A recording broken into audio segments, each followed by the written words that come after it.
So what's up, guys? I want to give you an update on the little green car I bought. I forgot what it's like, Chevy Aveo, whatever. So I bought the car as you seen in one of the videos. I didn't like it. We drove 2.5 hours to go get it, 2.5 hours back, so like 4 hours, 5 hours in a row, whatever. And on the way back, the car don't have power. Like, yeah, it's spacious. I could the back seats all down there. I could use it as just like a transport car, you know, utility car, go get parts and stuff, whatever. It was cool. I mean, it was basic, roll up windows, it was basic, you know. That's all we needed. Plus, the user be for work. I just didn't like it. It had lack of power. It was like going up here, it was struggling, bogging. When I got on the highway, it was bogging, but it could barely get up to 65, 70 miles an hour. So I was just like, I mean, they didn't have no check engine, like everything in place. So mechanical wise, it was perfect, but it's just not enough power from what I need. And to be honest, I do miss the Volkswagen. I wish I never sold that thing. Should have kept it, but you learn, you know. So anyway, I had a buyer and they couldn't come to me. I forgot for some reason. I think because she had no car, so she couldn't come to me. So me and my bro went to her house. So she lived 45 minutes from where I stay at. So she lived in North Carolina, like right there on the border.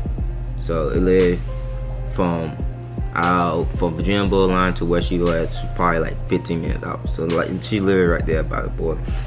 It was raining that day, and we didn't know that it was gonna be raining as hard as it was. We thought it wasn't just gonna rain for a little bit and then stop. But on the way down there, we hit a few spots because she lived right there by the Dismal Swamp. Once that thing filled up, it started filling up. Like the road stopped. So got down there, we hit a couple puddles. Some of the road was flooded. We went through some of those. The last turn before you get to her house, the road was already flooded. Now, I didn't think it was that deep, so we went through it.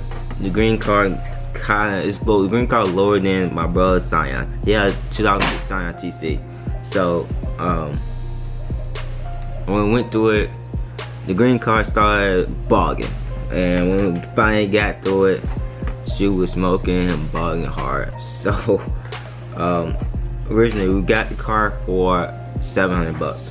Now I was gonna sell the car to live, I think it was for $950. Alright, so we got to, yeah. So we got down to the live, and car was bogging hard. I'm sorry, my camera's died, but the car was bogging hard, and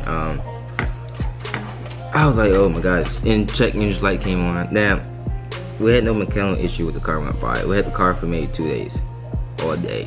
It would have been long. It would have been 72 hours. So so we got the check engine light on. I had no code reader. I had nothing. So we got there. She drove or whatever. It was missing, you know, it was nothing serious, but it was really smoking. And the clamp came off the exhaust. So she had, you know, a little mechanic there with her or whatever, and he checked the car, said nothing wrong with it, you know, he understand, because we showed him what the water went through, and she's like, yeah, you know. So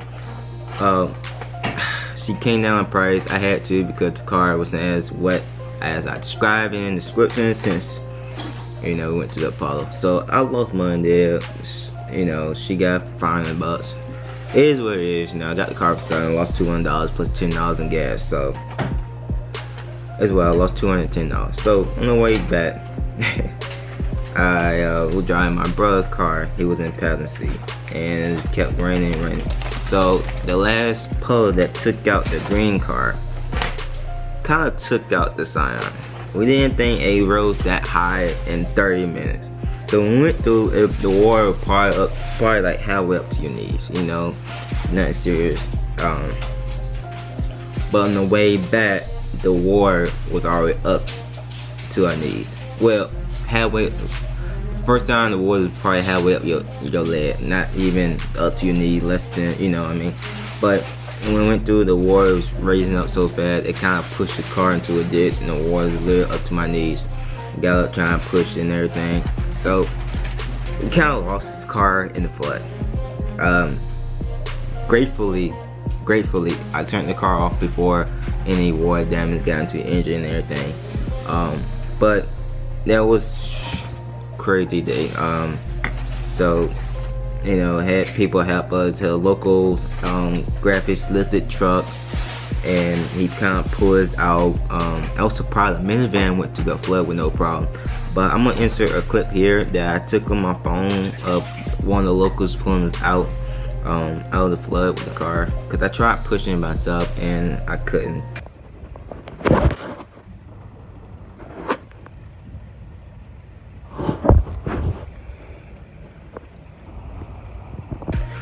And my brother isn't the strong. He just took my light away. Isn't the strongest. Thank you. So, is it time to go yet? No. What time is it? It's 1:18. Oh, so yeah, so I'm gonna insert the clip here of us trying to get that car out of. But long story short, the next day got the car towed back to my house, took it apart, and got all the water out the cylinders and everything, and it didn't hydrolock, so this is a good thing.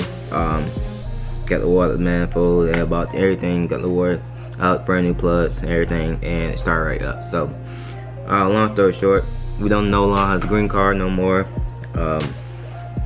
I should have kept it, should have did something stupid with it, but yeah. So I just want to give you guys an update on that car.